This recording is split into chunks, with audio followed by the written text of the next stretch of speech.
very well. We are expecting the presidential visit later this week on Sunday. He will come here on Sunday to start his development tour on Monday.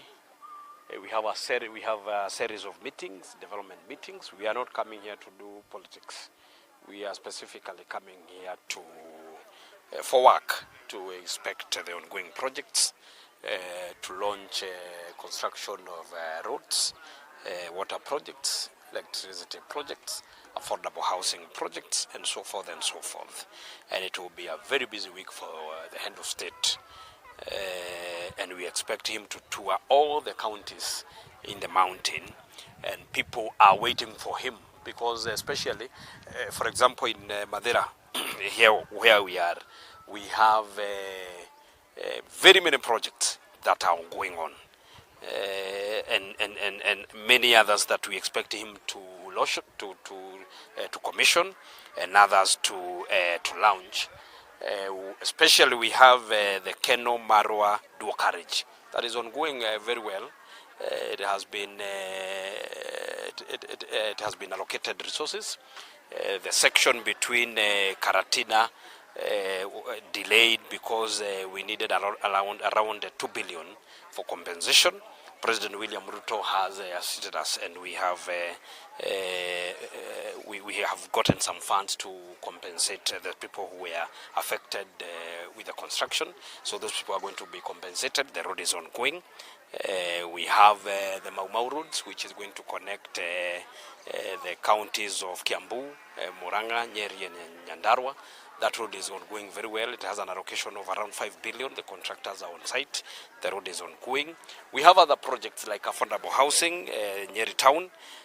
Karatina we are yet to start, but the procurement process also is ongoing.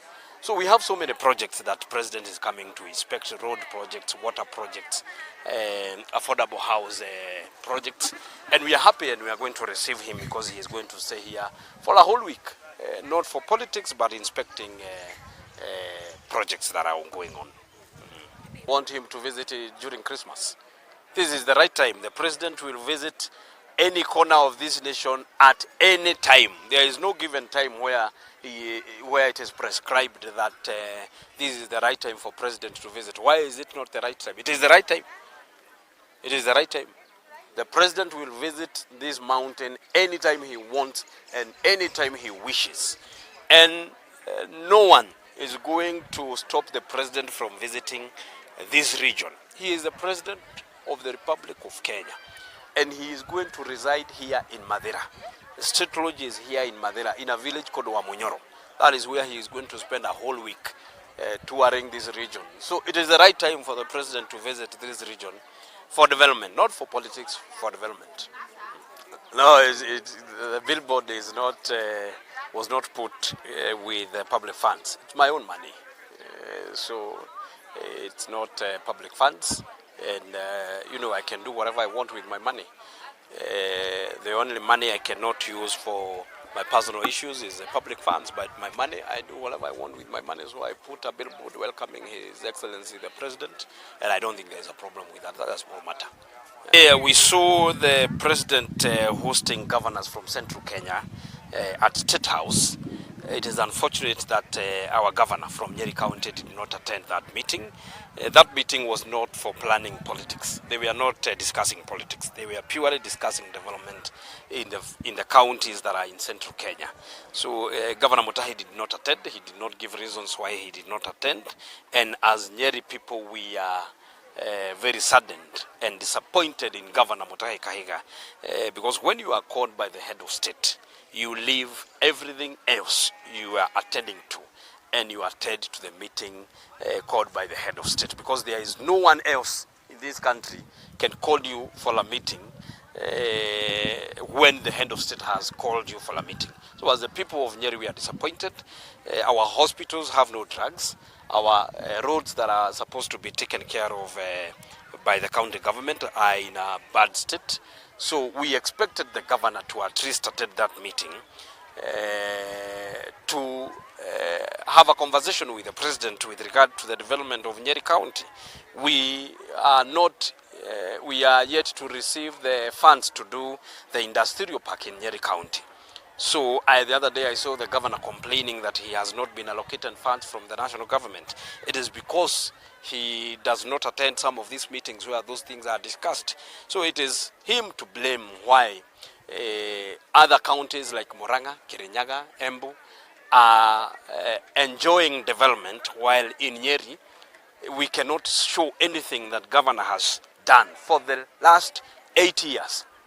There is nothing Governor Kahiga has done. I want anyone to show me one flagship project that governor has done. One in Nyeri County, one flagship project. Especially in Madera, there is none. There is no single project, flagship project governor has done for 8 years. And now I hear he wants to become senator and his deputy want to become governor.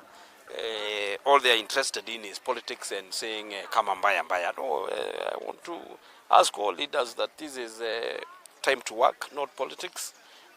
Deliver to our people the promises we made to our people. It's no time for politics. And I believe the meeting at State House was not to discuss how William Ruto is going to be re-elected.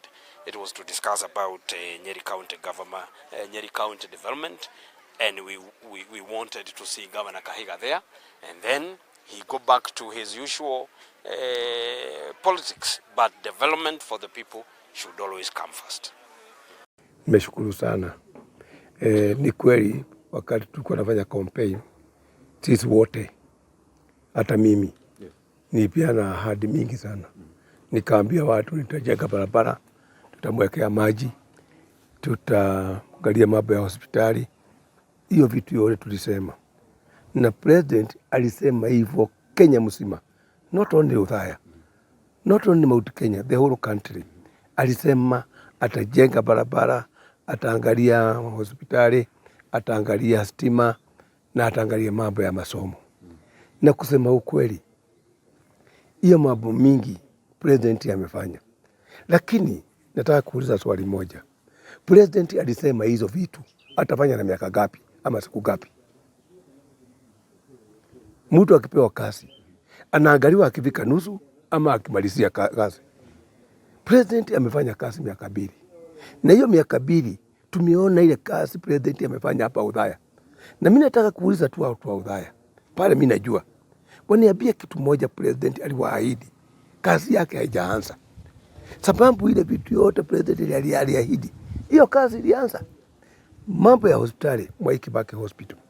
Mwai Kibaki Hospital aliahidi atanunua mashini ya CT scan, MRI na ambulance.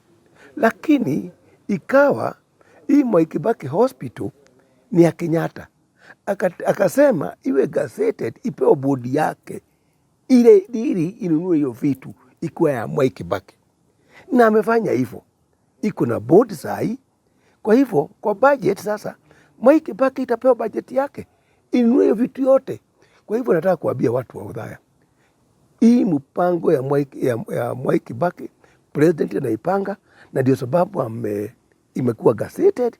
Amesema iwe gazetted na imepewa board, imechaguliwa board ya kuingia, ipewa budget ndio imanage iwe na account yayo hapa, inanunua vitu yake direct. And that's why nataka kuambia watu wa Uthaya, hii mambo ya kusema watu wanakuja kuchochea hapa Uthaya, watu wa Uthaya wajue ile vitu yote niliomba president William Ruto yote inaendelea. Twende mambo ya kiwanja stadium.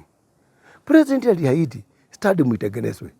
CS akatumwa hapa akuje angalie stadium. Hiyo CS ikapeana contract na nikaona contract imepeanwa. Mimi nafuatana na contractor akona kazi mingi, ako huko Bakugu na mvuata huko akuja atengeze kiwanja. Wajua niambia watu ukweli. President akidelegate, akipeana kazi, ana delegate.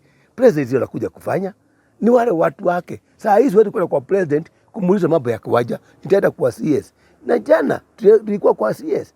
Na leo saa hii nimeongea na one of the director wa hizo project. Sababu hiyo ni kazi ya CS sasa. President ya delegate. Kwa hivyo kiwanja itajengwa. Twende mambo ya maji. President aliahidi mambo ya maji. Tumeongea na CS wa maji, tumeongea na PS wa maji, maji ya Udhaya ile ilikuwa imebaki, pesa imewekwa ya maji ya Rukira. Na ndio tulikuwa tumeomba. Na niambie watu, President ni wa Kenya mzima. Kwa hivyo ukimwambia kitu, ujue unamwambia mkiwa watu 290 MP, member of parliament. Ujue mimi nikimwambia kuna mambo mengine anataka hiyo ifanyiwe, kuna mambo mengine anafanya ifanyiwe. Kwa hivyo nataka kuambia watu wa Udhaya, President anakuja Udhaya kuangalia miradi ile tuliyotupatia imefikia wapi. Ndio kama contractor hajaendelea na kazi huko Mount Kenya, contractors wamepewa kazi na wamepewa kazi na serikali. President, unajua, mwambie kitu kingine. President hapeanagi kazi, hapeanagi contract.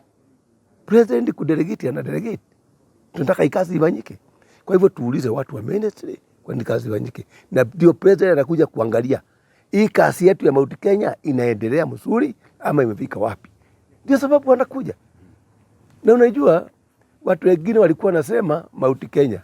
Mount Kenya ni katikati ya ile county zingine ama region zingine nchi yetu. Na president hakuna pahali mtu anafaa kuuliza ruhusa akienda pahali. Hii ni nchi alichaguliwa atumikie, ahudumie Kenya. Si ati pande moja, Kenya mzima. Kwa hivyo president alichaguliwa na Wakenya, na wakati president amechaguliwa ni wa watu wote. Mimi hapa Udhaya nilichaguliwa na watu nusu wakichagua watu wengine. Hawa wote na wahudumia wote. Wakati president alichaguliwa akawa president, alichaguliwa akawa president wa Kenya mzima. From that day, wakati alichukua Biblia, alichikilia Biblia akasema atahudumia Wakenya wote. Na ndio sababu saa hii anahudumia Wakenya wote. Kwa hivyo hiyo narrative ya kusema ati watu wa mlima walimchagua nusu, tuseme ukweli, walijitolea na wakamchagua, lakini alishika watu wote, sababu akisema ni wa Mount Kenya peke yake, wale wengine watahudumiwa na nani? Na mimi nataka tuwe naye tuzunguka Udhaya. Unaona watu wangapi wanasema Ruto anasema uongo na ni wangapi wanasema Ruto anasema ukweli? Ni gani wengi? Tuangalie na wewe, sababu mimi ni mtu wa Udhaya. Wale watu wengi wanafurahia vile Ruto amefanya. Ile kazi tumefanya hapa Udhaya. Ni wapi? Lakini unajua tulikuwa na opposition. Ni kweli. Kuna watu walikuwa washamasi ile nyingine. Na hata saa hii hawajaridhika. Unataka waseme Ruto ni mzuri? Wacha Ruto. Ni watu wangapi wanasema Wabugu ni baya? Si ni wengi. Wakisema Wabugu ni baya, ukienda muulize Wabugu ni baya kwa nini? Hata kwambia ni kwa nini? Sababu wanataka hiyo kiti ya Wabugu. Kwa hivyo hawa watu wanasema ati Ruto ni wa uongo. Ruto amesema uongo, na auliza na wanijibu mimi. Waniambie Udhaya waitaganywa na nini? Ndio niwaambie pale mali yao iko. Kama ni barabara waniulize.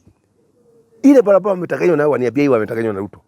Kama ni stima waniambie hii stima Ruto ametaganywa nayo. Kama ni maji waniambie hii maji tumetaganywa nayo na Ruto. Waniambie kitu moja. Udhaya waniambie kitu moja Ruto amewataganya. Thank you, Horace. I want to take our listeners to the date that both President William Ruto and his deputy Rigathi Gachagua were sworn in at Kasarani, in the presence of then retiring President Uhuru Muigai Kenyatta. The whole nation and other dignitaries who had attended the inauguration of President William Ruto, his deputy Rigathi Gachagua conveyed a message to the nation that the Kenya Kwanza government came into office and found empty coffers. On the basis of that pronouncement by his deputy, then Kenyans must have become vividly aware that the Kenya Kwanza government needed to mobilize resources to be able to deliver on the promises that were given during the campaigns.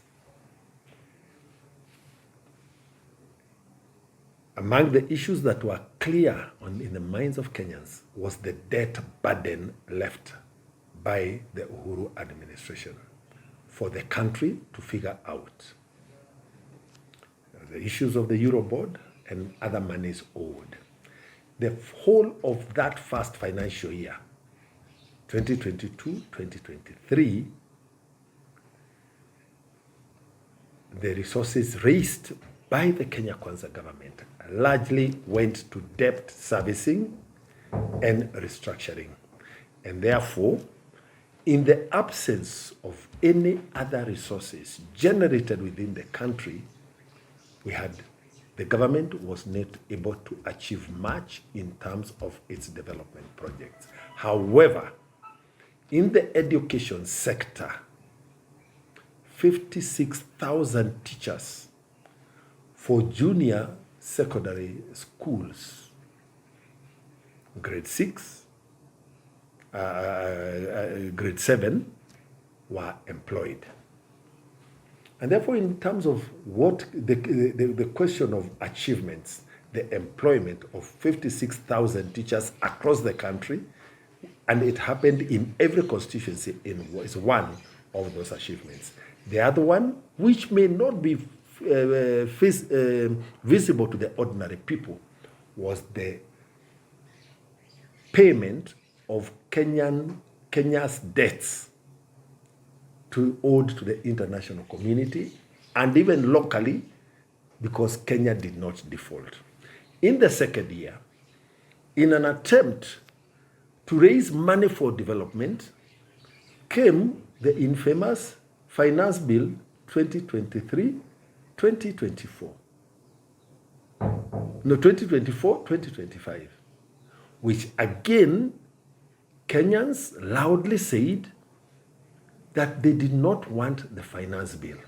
That meant, therefore, in the absence of raising new money that was not available to the government the previous financial year, we went back to perform at the previous level in terms of the financial capacity. As a result, all projects literally stalled. In the roads sector, almost all the contractors abandoned their work. As we speak today, the contractors working on our roads and the people of Nyeri have that evidence as they travel between Keno and Marwa. That road is nearing completion. So the people asking what the government has done, I must ask them, how blind must they be? Alternatively, they are the people who in the Bible have been foretold. They have eyes, but they cannot see.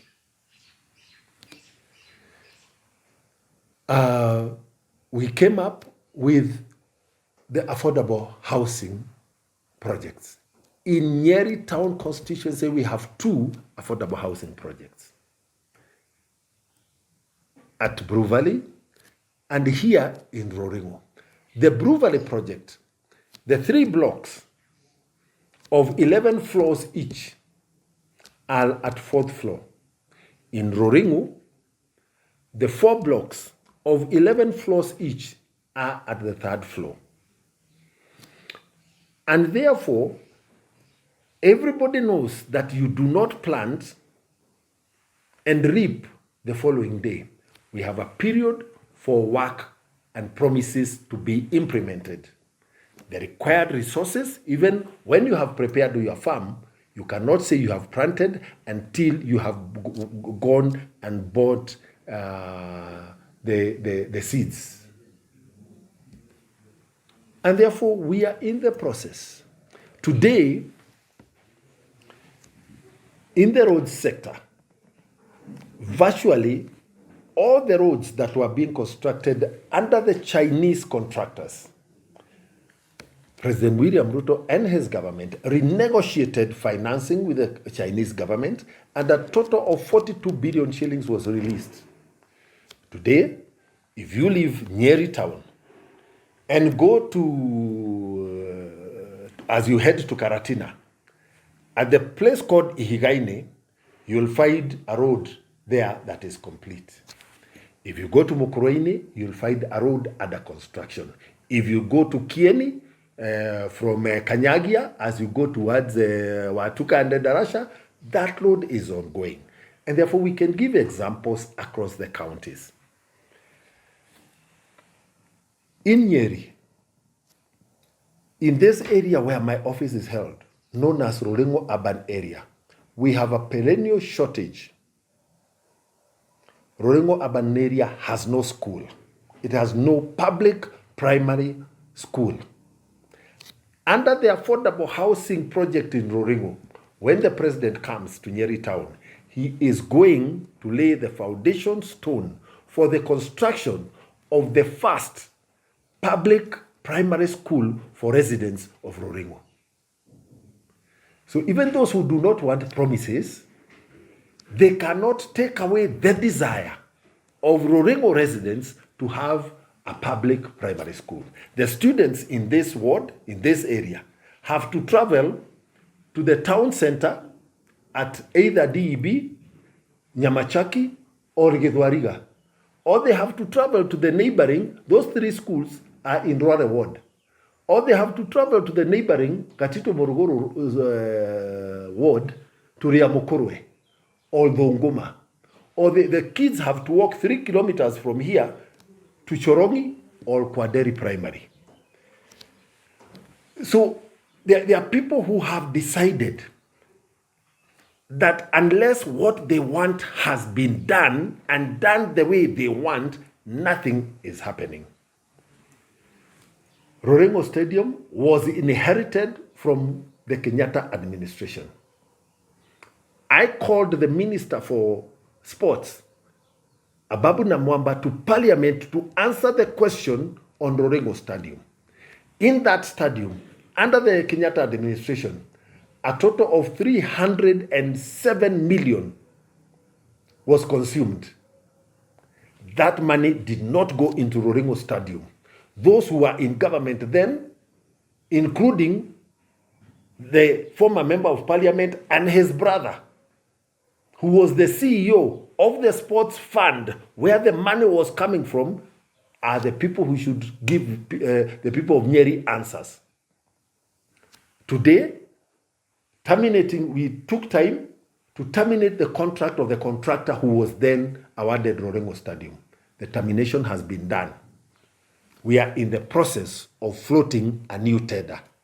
So those who are saying that the president should not give promises, what do they want to give about Rolengo Stadium? Do they want it abandoned? Because they do not want new promises. When the president previously visited Nyeri town, I did make a request for the extension of the dual carriageway from Marwa into Nyeri town and Kimathi University into Chaka.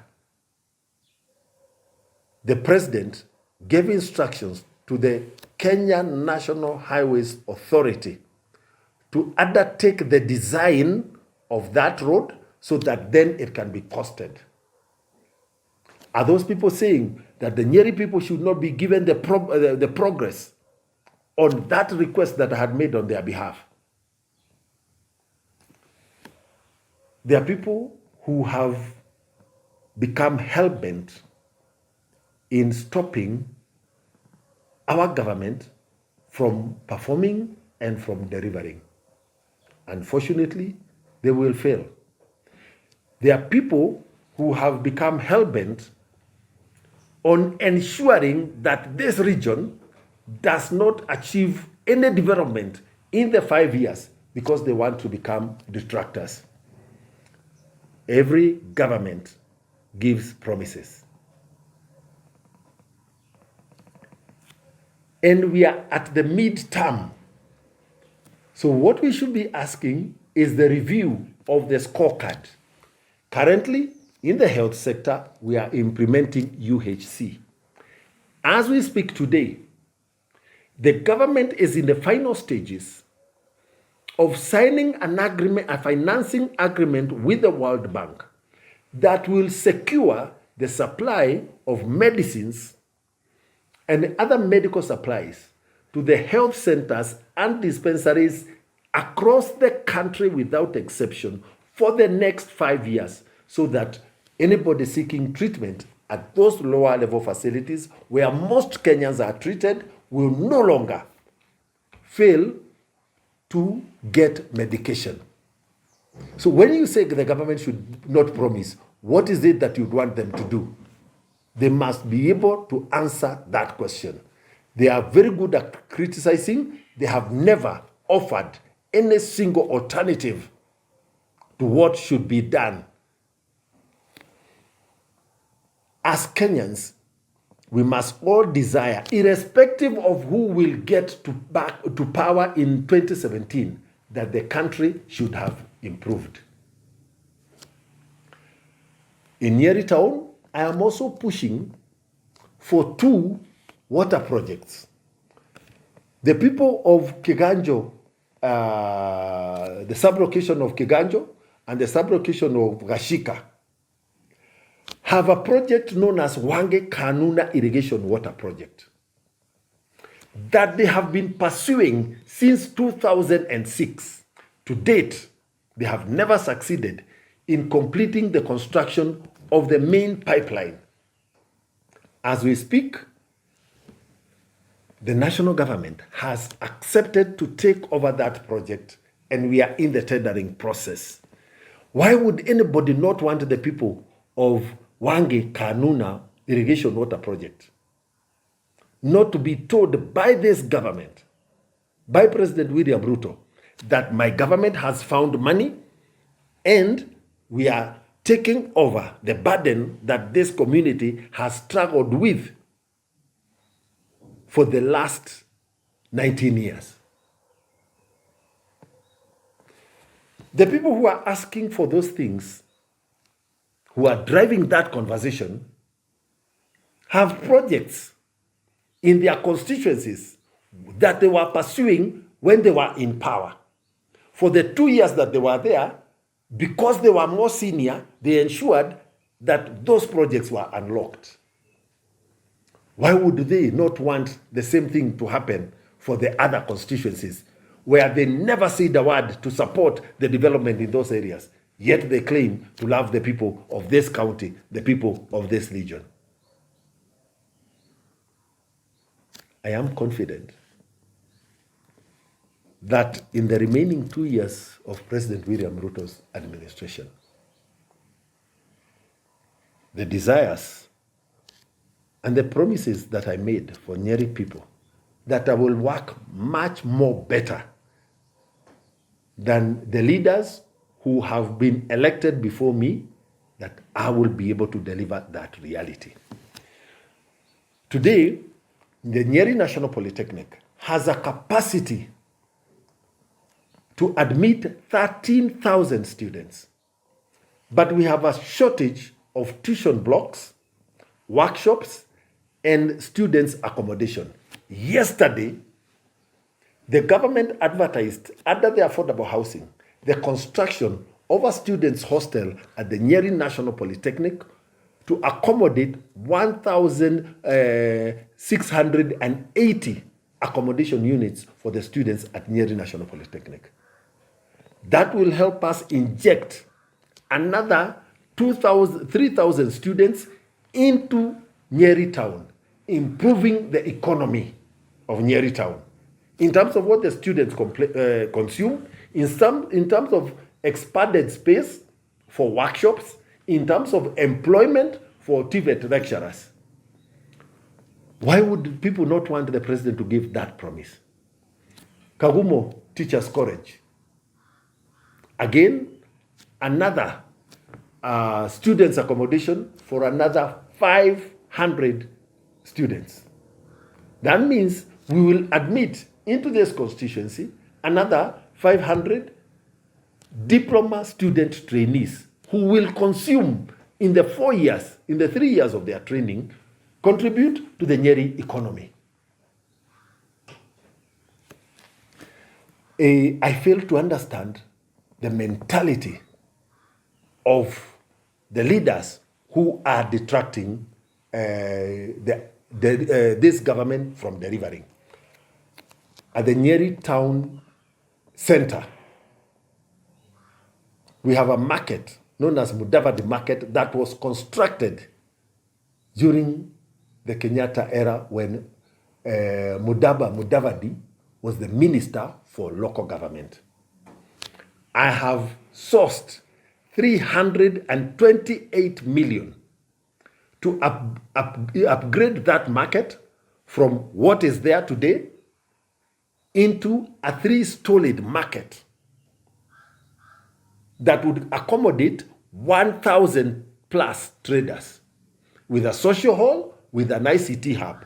That market, as we speak today, has no running water. It has no electricity. The roofs are leaking. It has no drainage. It has no sanitation block. The new market would have a powerhouse with a backup generator, cold rooms, bulk storage, restaurants, an office for the local market circle, a social hall, and a management office.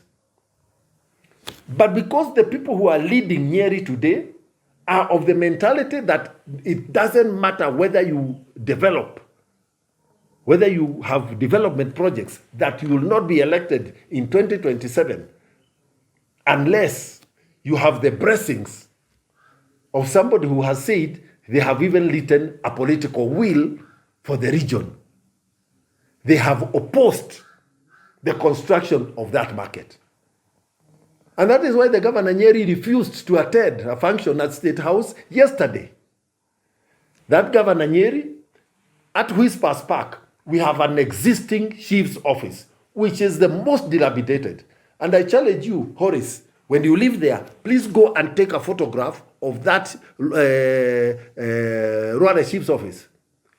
Here, under the CDF, we have 9 million shillings lying, waiting for the construction of the chief's office, with a Jitume lab with a capacity of 100 computers, and eventually when that complex is completed, we'll have a social hall that has a seating capacity of at least 100 people, and we will have a free Wi-Fi hotspot that even young people can utilize. Today, the governor, up to this point in time, has continued to place roadblocks towards the demolition of that dilapidated office so that we can build a new complex.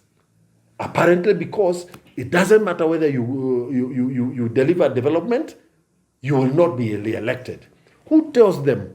They are not God. They do not know who will be alive and who will not be alive, including myself, other than God.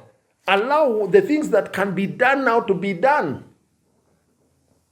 Who is this who has had a conversation with God and has been given the revelation of what will happen in 2027?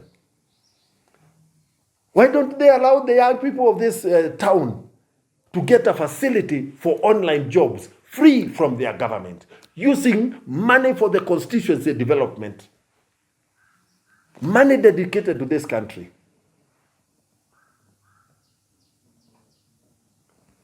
So this government has a report card. And I'm asking the people to judge us 5 years later. 2.5 years are gone. We are aware. We know because of the challenges, we did not perform as well as we would have wanted and as well as would have been expected. Please, continue going for your photo sessions at Wamunyoro. Nobody ever interferes with the photo sessions. Just give us room to work. Allow us to implement what we can. Judgment Day is coming in August 2027. Please wait for Judgment Day. And thank you. You have mentioned the governor. Yes. Yes. He skipped the meeting at the State House. And earlier, when DP Kindiki came to Nyeri, he claimed that Governor Kaiga claimed that he was not invited. And again, he skipped the meeting at the State House. as government, how do you look at this? And again, it is not up to government to look at it. It is up to the people of Nyeri. Kahiga occupies a position courtesy of the votes. The government did not have a vote in Nyeri or in any other part of this country. It is the people of Nyeri County and the people of Nyeri Town who must decide whether this is the kind of leadership that they desire to have for the remaining 2.5 years. That decision has nothing to do with the government. That decision is squarely in the hands of the people of Nyeri. They must decide whether in 2.5 years, Kahiga has nothing to show in terms of development in Nyeri Town constituency. Nothing. Other than what he was able to achieve as in his first term as governor in 2.5 years. Since the elections in 2022, I dare Kahiga to invite me as he goes and unveils one project, even if it is a classroom for ECDE in Nyeri Town constituency. In the last 2.5 years, Kashika Polytechnic, which was the model TVET institution in Nyeri Town constituency, has been closed. He's just busy collecting revenue from Nyeri people and rendering no service. This year, Nyewasco, which is a company wholly owned 100% by the county government of Nyeri, has increased tariffs. In fact, the tariff increases have happened across every water company. We saw demonstrations in Madera, we saw demonstrations in Odaya, we saw demonstrations in Narumoro. So he continues to increase revenue because the money from Nyewasco is county government revenue. It is money being collected from residents. So it is time for Nyeri people to decide.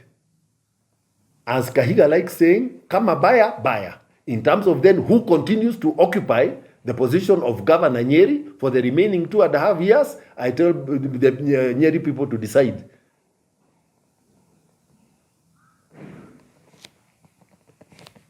It is important that we realize that the positions we occupy are positions to serve people. Kahiga is just amassing wealth, left, right, and center. The people he reads in Nyeri, none of them is increasing their wealth. Hii kazi anafanya ni gani? Sisi hatuwezi fanya na watu wengine Nyeri hawawezi fanya. Hata wao sisi tunataka kutajirika, hata yeye haiwezekani ikuwe ni yeye peke yake na marafiki zake wanatajirika. Ni yeye and his godfather au ndio wanatajirika. The rest of us have become poorer on account of Governor Kahiga's administration.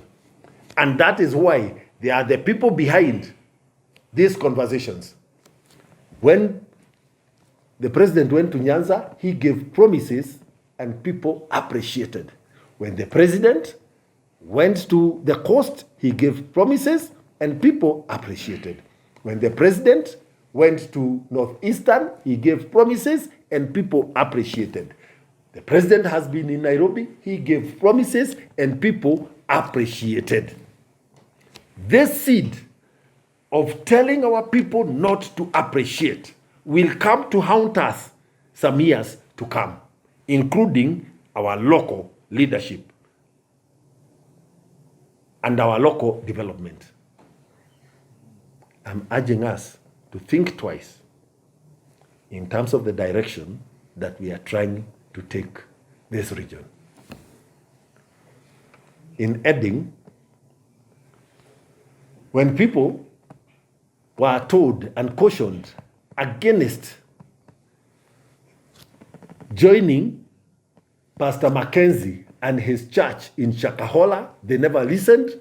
They were promised to go and meet their creator. The politics being propagated by the Wamunyoro team in this region is the equivalent of political shakahola. I urge our people not to board.